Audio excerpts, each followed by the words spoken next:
pagka-MC. So let's start na po our program.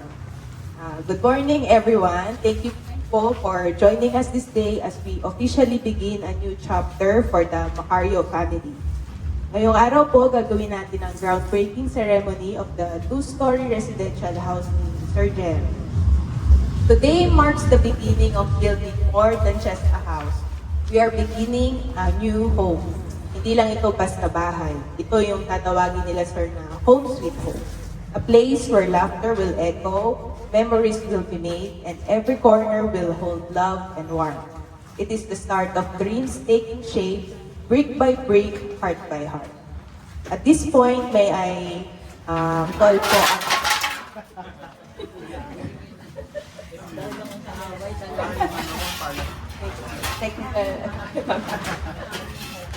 May I call po our guest to give us an inspirational message and prayer for blessing. He is the pastor po in JIL Valenzuela. Let us all welcome Reverend Pastor Domingo Dom Rivera. Thank you. Sa palagi ko special MC kasi hindi raw naman talaga siya nag-MC, so very special for today sa gathering po na ito dahil sa blessing at the same time ay Thanksgiving. Actually, alam ko dahil ang Panginoon po ang siyang nagbigay at nagkaloob po nito. Kanina ay nagtatanong ako, sir, hindi ko alam kung engineer or architect ikaw. Engineer siya.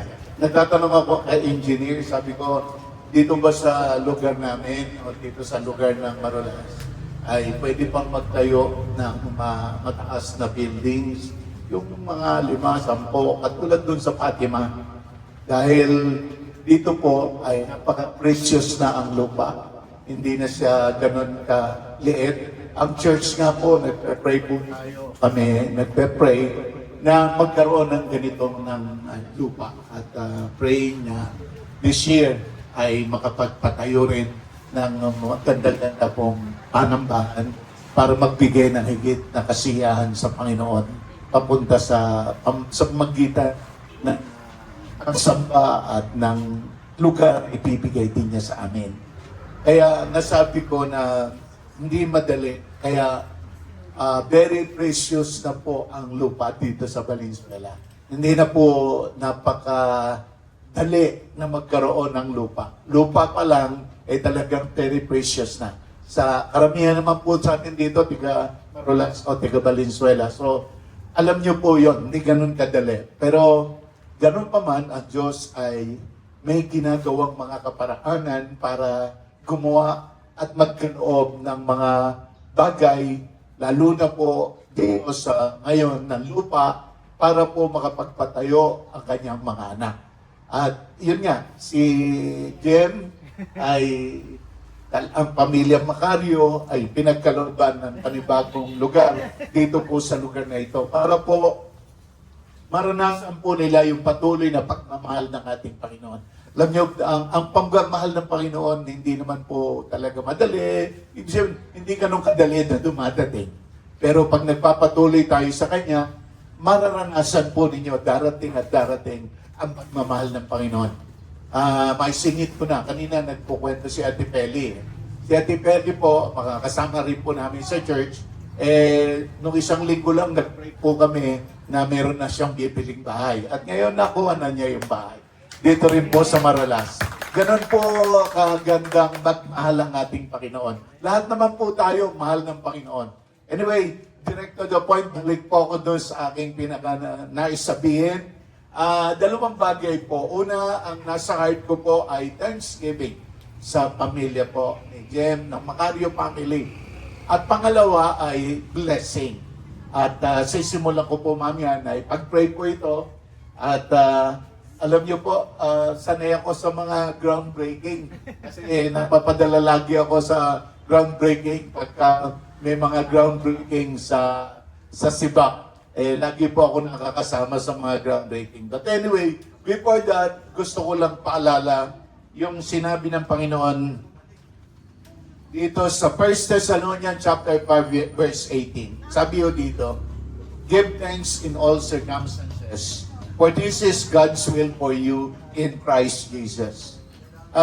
Napakasimple po nito, pero sabi ho dito, give thanks. Matuto tayong magpasalamat in all circumstances, sa lahat ng nangyayari sa atin, sa lahat ng nagaganap sa atin. Because for this is God's will for you in Christ Jesus. Sapagkat ito ang gusto ng Panginoon para sa iyo, para sa inyong buong pamilya. Kaya lalo nating dapat pasalamatan ang atin pong Panginoon. So, bago tayo magkaroon ng simple na blessings and prayers, ay talagang let us continue to recognize ang kabutihan po ng Panginoon, ang pagmamahal po ng Panginoon. Alam niyo po, ang isang napakagandang halimbawa ng pagmamahal ng Panginoon ay nung ibigay niya ang kanyang kaisa-isang bugtong anak. Sabi ho sa John 3:16, gayon na lamang ang pag-ibig ng Diyos sa makasalanang sanglibutan. Ibinigay niya ang kanyang kaisa-isang bugtong na anak upang ang sinuman na sa kanya'y sumampalataya ay huwag mapahamak, kundi magkaroon ng buhay na walang hanggan. Ang pagmamahal po ng Diyos ay hindi nakadepende actually sa kabutihan po natin. Ang pagmamahal ng Diyos, kahit ano at sino tayo, o kahit ano pa ang nangyari at naganap sa ating buhay, still the love of God is there. Laging naroon ang pagmamahal ng Panginoon. Kaya kung babalikan natin, sabi ko daw, for God so loved the world that He gave His only begotten Son, that whosoever believeth in Him should not perish. Kahit na makasalanan tayo, minahal tayong lahat ng Panginoon. Kasi yun ang nais at pangarap ng Diyos, maranasan natin ang kanyang pag-ibig at pagmamahal. Kaya lang po, hindi mangyayari at magaganap ang pagmamahal ng Panginoon kung hindi tayo nag-one step forward sa Kanya. Anong ibig kong sabihin? Hindi tayo nagdesisyong lumapit po sa Kanya. Hindi tayo nagdesisyong humingi ng tulong sa Kanya. So mahalaga po to experience the love of God sa atin pong mga buhay. Talagang meron tayong desisyon. Meron tayong isang hakbang, o meron dalawang hakbang, o may tatlong hakbang, o meron tayong hakbang na gagawin para lalo nating maranasan ang pag-ibig at pagmamahal ng Panginoon. So, ito po, kaya ko po binabanggit, ay lalo nating makikita, napakabuti pala na talaga ng Diyos. Kasi kahit na may pagkukulang tayo, kahit may pagkakamali pa tayo, ang pagmamahal ng Panginoon, hindi po yan nagbabago. Kung nagbabago ang pagmamahal ng tao sa atin dahil kumisan sumama ang loob nila sa atin, nagbago yung pagmamahal nila sa atin. Pero ang pagmamahal ng Panginoon, kailanman hindi yan nagbabago. Jeremiah chapter 31 verse 3, I have loved thee with an everlasting love. Ang pagmamahal ng Panginoon, everlasting. Talagang napakalawak, puno ang pagmamahal ng Panginoon sa atin lahat. At sana po, yung pagmamahal na ito ng Panginoon ay talagang i-recognize po natin. Anyway, engineer, upo ka, baka umitim ka pa. Pati itong si ma'am. Ma'am, dito ka.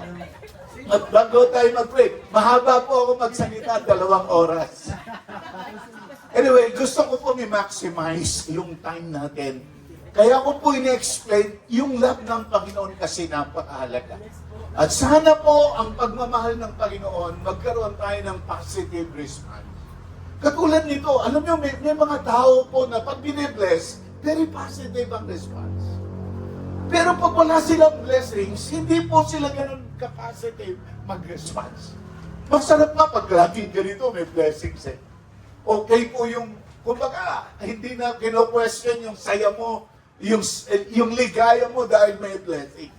Pero paano kung dumating yung negative circumstances? May mga negative circumstances na nangyayari sa buhay ng tao. Pero bawat isa po sa atin, ang gusto ko pong impart sa ating lahat, in all circumstances, give thanks to God. Sa lahat ng mga circumstances sa ating buhay, dapat matuto tayong magpasalamat sa Panginoon. Lalo na po sa ganitong sitwasyon. Dito nga po sa Valenzuela, hindi na madaling magkalupa. Lalo yung magkabahay, lalong hindi madali. Kasi mas mahal yung bahay na may lupa na may bahay. Eh lalo po yung lupa pa lang matindi na. Lalo pa yung may bahay.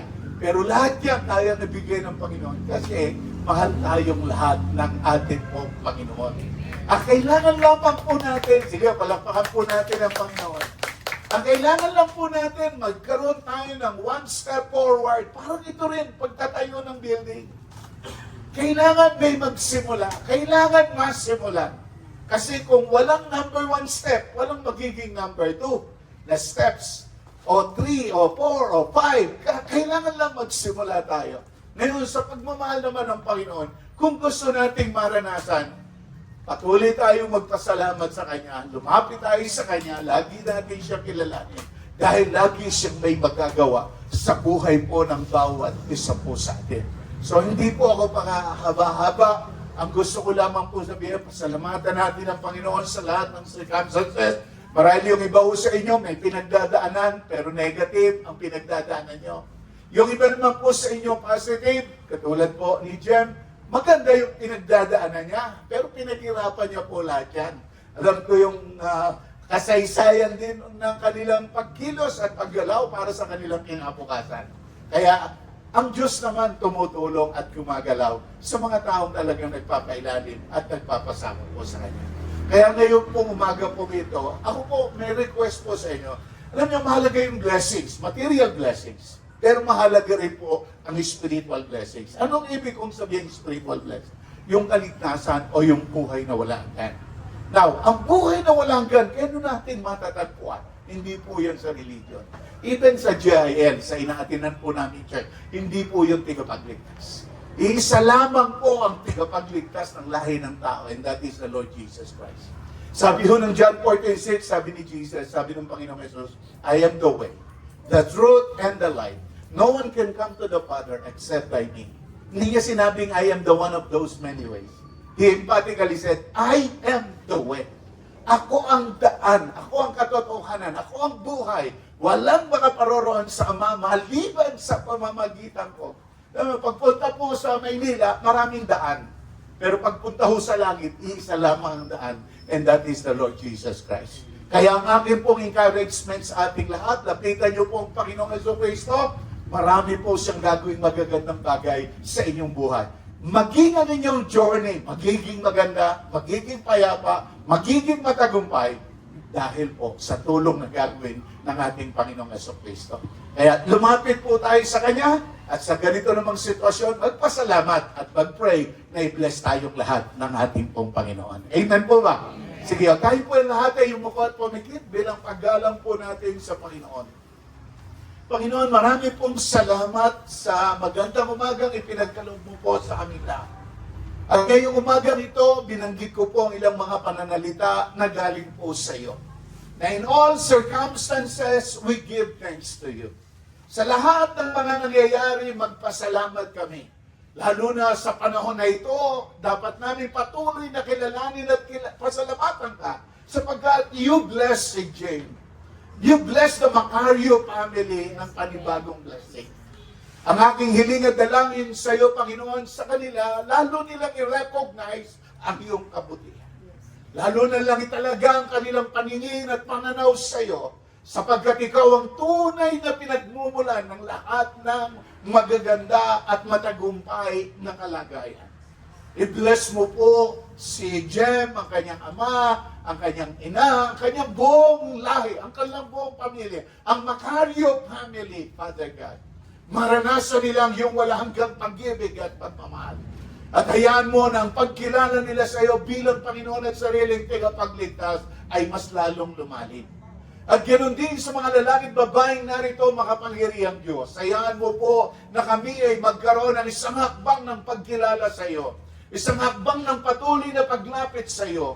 Isang hakbang na patuloy na i-recognize ang kabutihan mo. At kung meron pong mga lalaki at babaeng narito sa aming kalagitnaan na hindi pa kumikilala at sumasampalataya sa iyo, hayaan mo na itong maging daan at simula upang lumapit at humakbang papunta sa paglapit at pagpapakumbaba sa iyo. Manatili po tayong nakayuko at nakapikit. At kung gusto niyo pong maranasan ang pag-ibig, pagmamahal, tulong, maging ang buhay na wala hanggan ay naalok, hindi ng reliyon, kundi ng Panginoong Jesucristo, lapitan po natin silang lahat. lapitan po natin ang Panginoong Jesucristo nating lahat. At habang kayo po ay nakayuko at nakapikit, kung gusto nyo pong tulungan kayo ng Panginoon, gusto nyo pong patuloy kayong samahan ng Panginoon, i-bless ng Panginoon, sumunod po kayo sa isang maiksing panalangin po ito. Sabihin po ninyo na nanggagaling sa inyong puso ang mga katagang aking babanggitin, papunta sa Panginoong Jesucristo, na parang kayo ang nananalangin na galing po sa inyong puso. Sabihin po ninyo ng may kataimtiman para sa Panginoong Jesus. Panginoong Jesus, lumalapit po ako sa iyo. Nagpapakumbaba. Patawarin mo po ako kung meron po akong mga pagkukulang o pagkakamali sa iyo. Hugasan mo po ako ng iyong banal na dugo na nabuhos sa krus ng Kalbaryo. At sa oras pong ito, ikaw po'y kinikilala ko bilang aking tunay na Diyos at aking pong Panginoon. Pagharian mo po ako at pangunahan. Salamat po sa pangalan po ni Jesus. Amen. Manatili po kayong nakayuko at nakapikit, Panginoon. Ginabayan po po sila ng paglapit at pagpapakumbaba sa iyo. Hayaan mo na ang lahat ng lalaki, babae, kasama namin na narito, na lumapit at nagpakumbaba sa iyo, lalo mo silang ingatan at i-bless at bigyan ng mahabang buhay. Kung paano kinikilala ka namin na nagbibigay ka ng buhay na wala hanggan, bigyan mo rin ng mahabang buhay ang buhay po ng bawat isa. Magandang kalusugan, Panginoon, ang patuloy na ipagkaloob mo sa buhay ng bawat isa. At maranasan po nila, Panginoon, ang iyong walang hanggang pag-ibig at ang iyong walang hanggang pagmamahal. At ganoon din, makapangyarihang Diyos, hayaan mo po na sa lugar na ito ay patuloy na yumabong o tumaas ang kalagayan ng gawain na itatayo sa lugar na ito. Mula po sa lupang ito hanggang itayo ang 2 palapag na residential building po na ito, ay maranasan ang pagtulong mo at ang paggabay mo. Lord, i-bless mo ang FNG Construction. I-guide mo si engineer, ang lahat ng kanyang mga tauhan, maging ang lahat ng kanyang mga kasama sa design, sa plano, at iba pang mga gagawin sa lugar na ito. Hayaan mo po, Ama, sa pangalan po ni Jesus, na maranasan po nila ang iyong gabay. At i-guide mo rin po, Panginoon, si Emeraldo Macario, Panginoon, na siyang may-ari ng buong lupang ito at ng bahay na itatayo dito. Ilagay mo sa kanyang isip at sa kanyang puso ang pangarap na inilagay mo na sa kanya mahabang panahon ang nakararaan. Kasama, Panginoon, ang kanyang ama at ang kanyang ina at ang kanyang mga kapamilya, kanyang mga kapatid. Maranasan nilang lahat ang iyong wala hanggang pag-ibig at ang iyong wala hanggang pagmamahal. And Lord, maging kami na kasama nila ngayon na nakikiisa sa pasasalamat sa iyo at nakikigalak sa blessings na gagawin mo at patuloy mong gagawin sa lugar na ito. Patuloy mo rin kaming bigyan ng tulong at samahan lagi at bigyan ng kasayahan. Panginoon, maraming salamat mula sa lugar na ito ay tatayo ang isang makasaysayang bahay na magbibigay ng higit na kaluwalhatian at karangalan sa iyo. So i-bless mo po from the start hanggang sa matapos po ang tahanan ito na naroon ng iyong tulong, pag-iingat, paggabay at pagpapala. Provide mo ang lahat ng kailangan sa tahanan po na itatayo sa lugar na ito. Salamat po sa iyong blessings and continue to be with us sa simple pang mga gagawin po namin sa lugar na ito. And let your name be glorified and magnified. Ito po ang aming hiling at samod-dalangin sa iyo. Sa pangalan po ng aming Panginoong Jesucristo, ang lahat po'y magsabi na Amen. God bless you all po.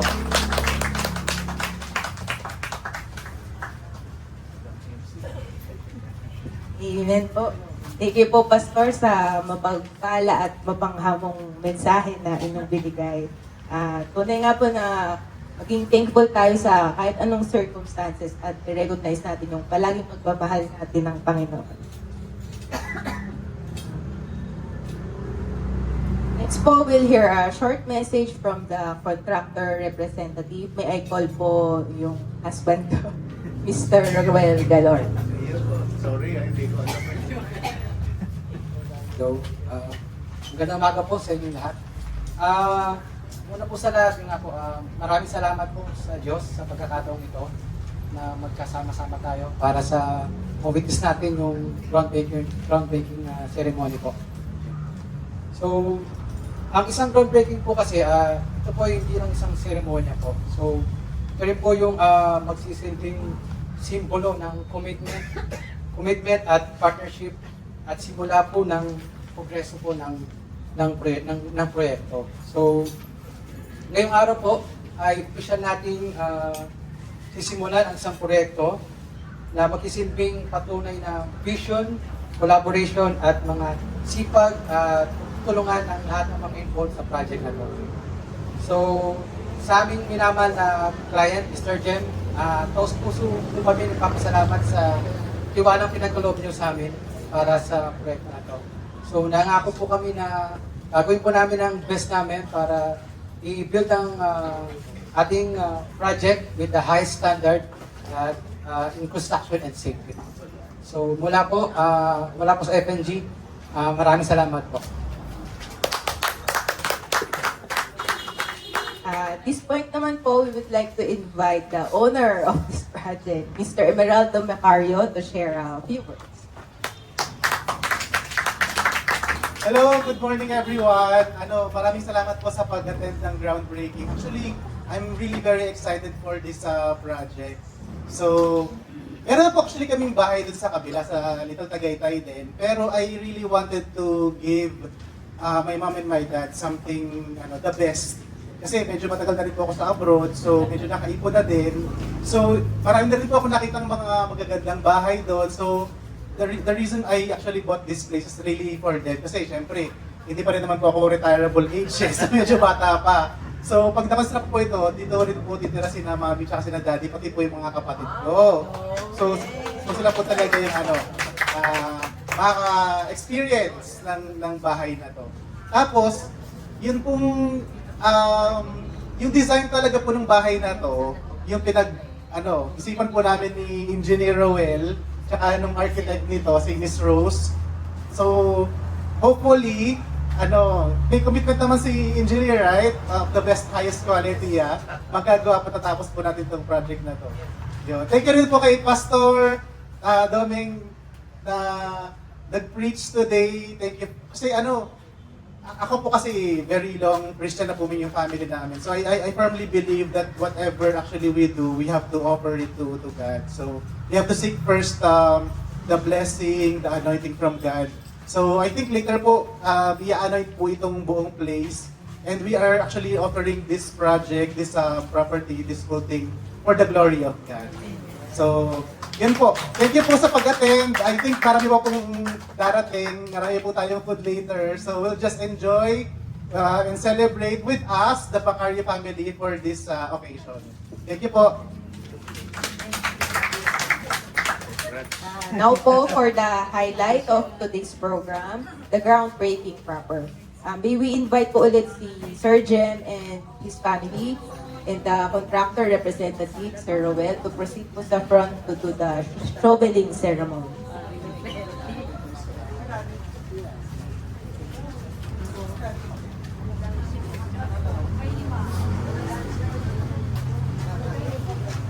Wala pa si Daddy?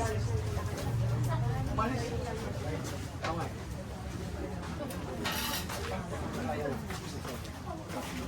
Katatagilan natin yung tingin. Kaya susuot mo yung hat, suot mo, tapos magpapala ka. Ito yung pala. Kapala pa sila eh. Background lang po, the simple act of breaking the ground symbolizes the official start ng construction at ang commitment nating lahat na simulan at tapusin ang project na ito at matagumpay. The act of breaking ground symbolizes that our plans are turning into reality. Isa rin itong chance para magpasalamat, magsama-sama at i-celebrate ang bagong simula ng project. Paano po sige pa?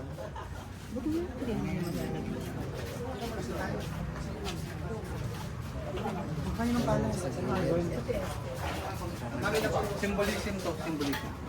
Symbolism.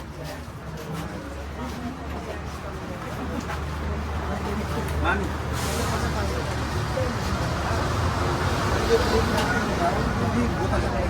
Magpipiyon po kayo, magpipiyon.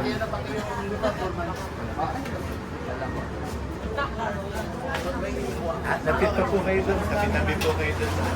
Para mag-picture lang po kayo. Yeah.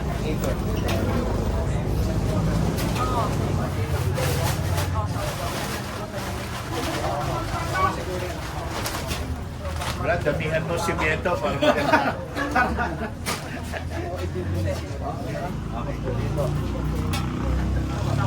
So ipapala ko pasok nila. Oo. So, ikaw muna. Teka, bibidyoan mo. Alam ko na. Hindi, ibaba mo siya. Ayun, ibaba ko na ako. Picture daw. Picture na po to. Picture lang muna. Picture muna. Pagpagay ka ba?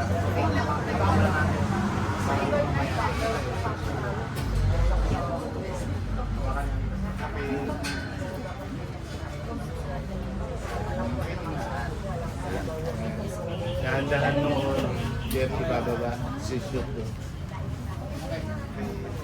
Ay, picture tayo. Okay na po.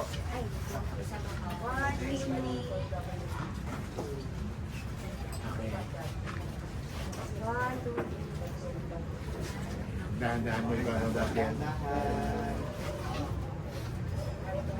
Yan, oras na para mag-piyon kayo. Pagkabunan niyo yan. Tapos, ikaw muna. Isa-isa tayo. Isa-isa.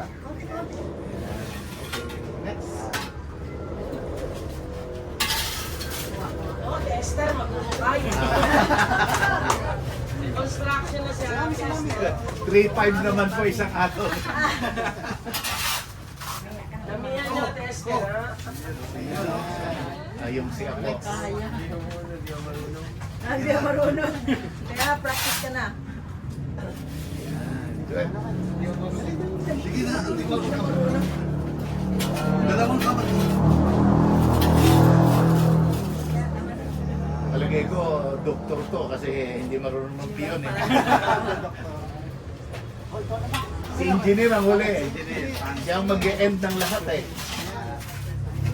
Yo. Hindi mo na lahat. Okay na. Okay. Siguro dito na ako papasok.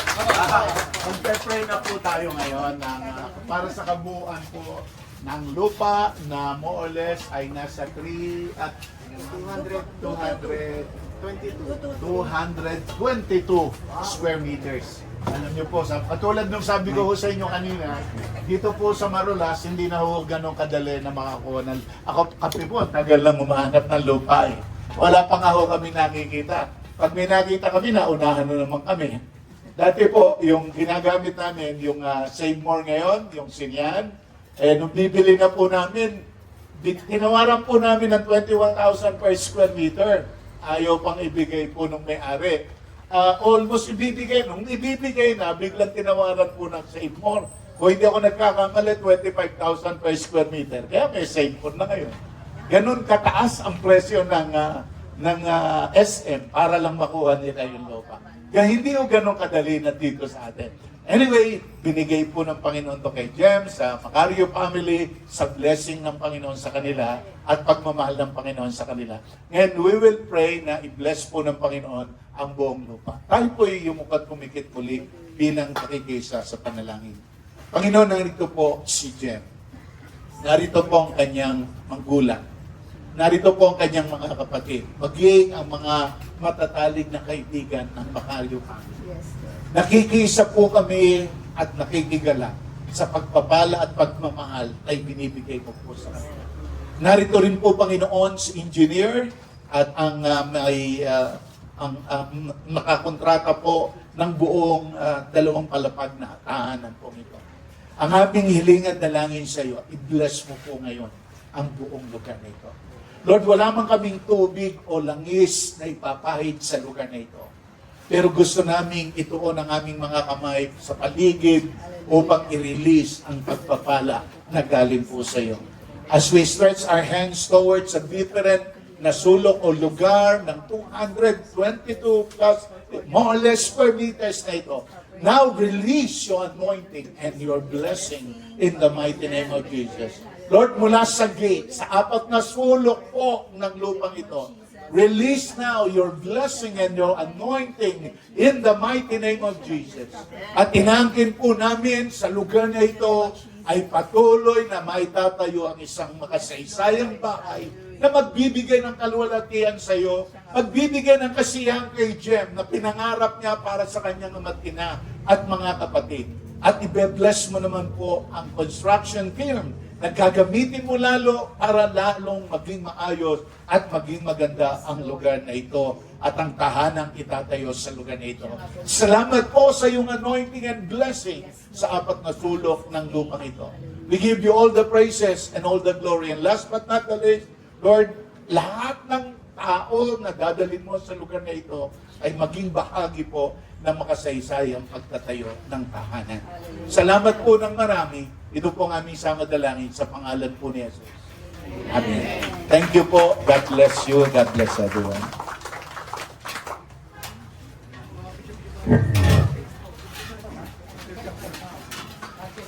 And thank you po for sharing this meaningful milestone with us. We are excited to move forward and begin the construction of the Macario residence. So this ends po the first part of our program. Picture.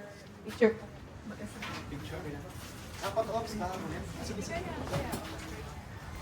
Ay, papray yung food pala para ano makakalaman. Invite po natin si Pastor na pag-pray na po yun.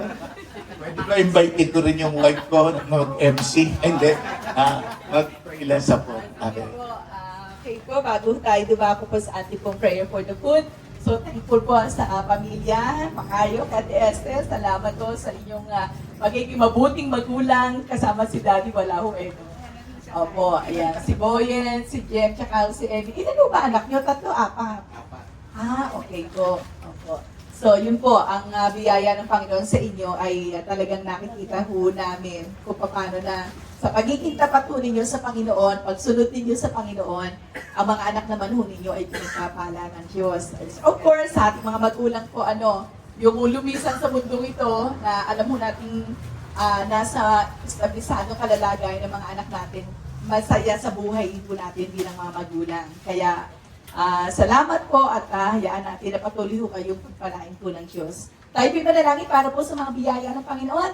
Dakilang Diyos, nagpapasalamat po kami sa mga biyaya ito kasabay Panginoon ang nag-uumapaw, Panginoon, naman pagpapala mo sa pamilya Macario. Hayaan mo po Ama ang mga biyaya ito ay maging kalakasan na aming po mga katawan, magbigay ito ng kalusugan. Alisin mo, O Diyos, ang mga bagay na pwede po makasira nito. Panginoon naman upang sa gayon, O Diyos, ang mga biyayang ito na aming pong tatamasahin ay magamit po namin, Panginoon naman, sa mga bagay pa na gagawin po na aming pong mga katawang panlupang ito, O Diyos. Salamat po sa mga nagsipaganda, salamat sa pamilya Macario.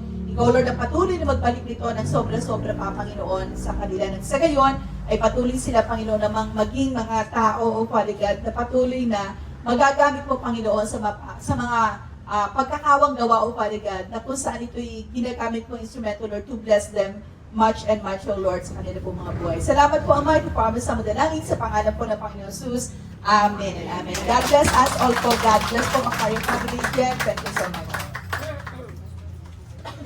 Sige, Balik mo na uli sa MC, mami. Okay na po kayo. picture. Okay na po. Akala ko kakanta na yung MC.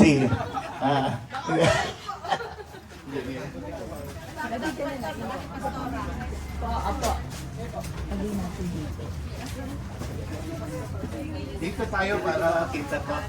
Kasama ko yun. Yan. Yun yung kasi. Ma'am, sali ka.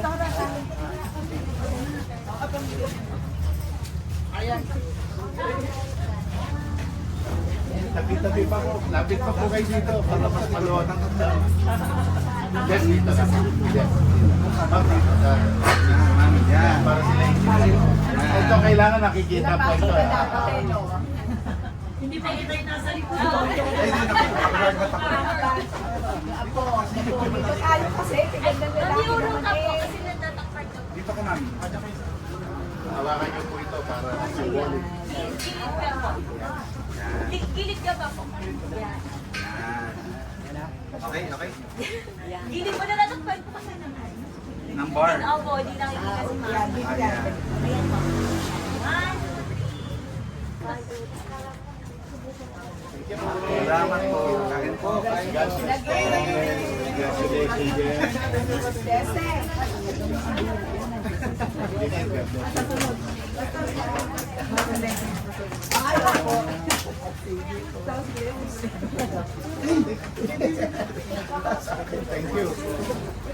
Thank you, Jen. Sige, kain na po. Kain na po. Yes. Play ka ng music. Oh, sige, sige. Play tayo ng music. Ano ka dito? Ayun, grabe. Nakalagay na nakapaskil nga. Kaya lang po.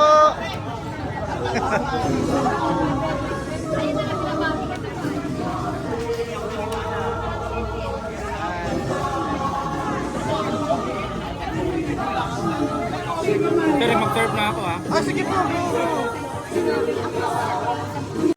One month vacation.